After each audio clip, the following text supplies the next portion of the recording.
Good evening বন্ধুরা, চলে আসছি একটু শপিং করতে। পুজোর শপিংয়ে বলা চলে। তোমরা কে কে পুজোর শপিং করেছো আমাকে একটু কমেন্টে জানাবে। সময় পাই না না, সেজন্য একটু আগের থেকে টুকিটাকি করে করতে থাকি। তো শপিং করতেছি, সব কিছুই মানে ভালোই আসছে, কিন্তু ফুলফিলভাবে এখনও পূজার কোনো জিনিস আসেনি, সেরকমভাবে আমি দেখলাম না। তো যাই হোক, এই মেয়ের জন্য দুটো স্কার্ট নিয়েছি। স্কার্ট দুটো ও সবসময় শর্ট স্কার্টই পরে, সেই জন্য শর্ট স্কার্ট নিয়েছি। স্কার্ট দুটো খুব ভালোই আছে, ভালোই লাগছে। এই যে ভিতরে আবার কাপড়টা আছে, ভালো লাগতেছে, পরে কমফর্টেবল আছে। দুটো নিলাম, বুঝতে পারছি না হবে কি হবে না। তো যাই হোক, শার্ট নিয়েছি।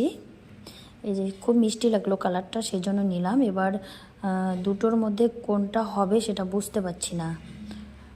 তো যাই হোক, একটু বড় সাইজ নিলে কোনো অসুবিধা নাই, সেই জন্য বড় সাইজটাই নেব।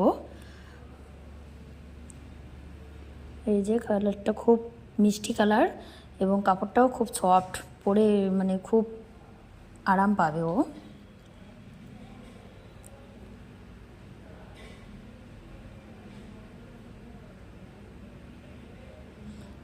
বুঝতে পারছি না যে কোন সেটা হবে, সাইজটা হবে।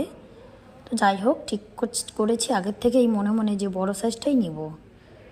একটু বড় হলে তো কোনো অসুবিধা নেই, পড়বে না, পরে পড়বে, কিন্তু ছোট হলে তো সমস্যা। সেরকম একটা ভিড় নেই, কারণ এখনও পুজো দেরি আছে। বাঙালি মানে পুজোর আগেই শপিং করতে হবে, এরকম একটা ব্যাপার।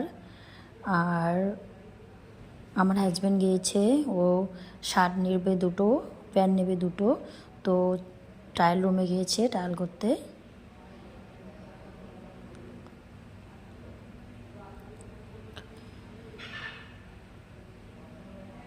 তো যেহেতু সবসময় অফিসে এই ফর্মালি ড্রেস যে প্যান্টগুলো লাগে, সেজন্য ও এরকম প্যান্টেই ও বেশি নিয়ে নেয়।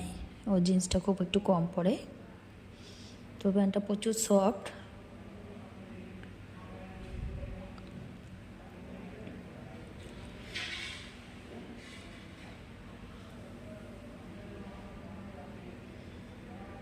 প্রচুর সফট প্যান্টটা, পরে ভালো লাগবে হয়তো।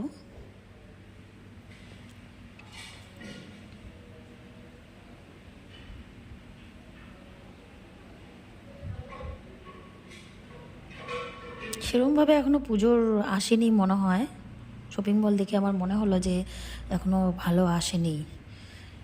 এখানে আবার যদি ফিটিংস না হয় তো ফিটিংস করারও ব্যবস্থা আছে, খুব ভালো লাগলো সেজন্য।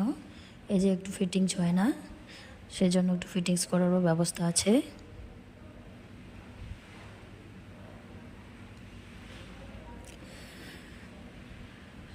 সব শেষে চলে আসলাম বিল করার জন্য। আমার মনটা খুব খারাপ, কারণ আমার কিছু না হলো না, আমার মানে কোনো পছন্দই হলো না আমার, সেজন্য আমি কিছুই নিলাম না। অলরেডি দুটো নিয়েছি, দুটো না 5টা নিয়েছি, তো পছন্দ হলো না, জন্য সেখানে আর নিলাম না। তো যাই হোক, শপিং মলে গেলে না নিলে পরে মনটা খুব খারাপ হয়, সেই জন্য মনটা খুব খারাপ আমার। তো চলো, অন্যদিন নেওয়া যাবে। টাটা বন্ধুরা।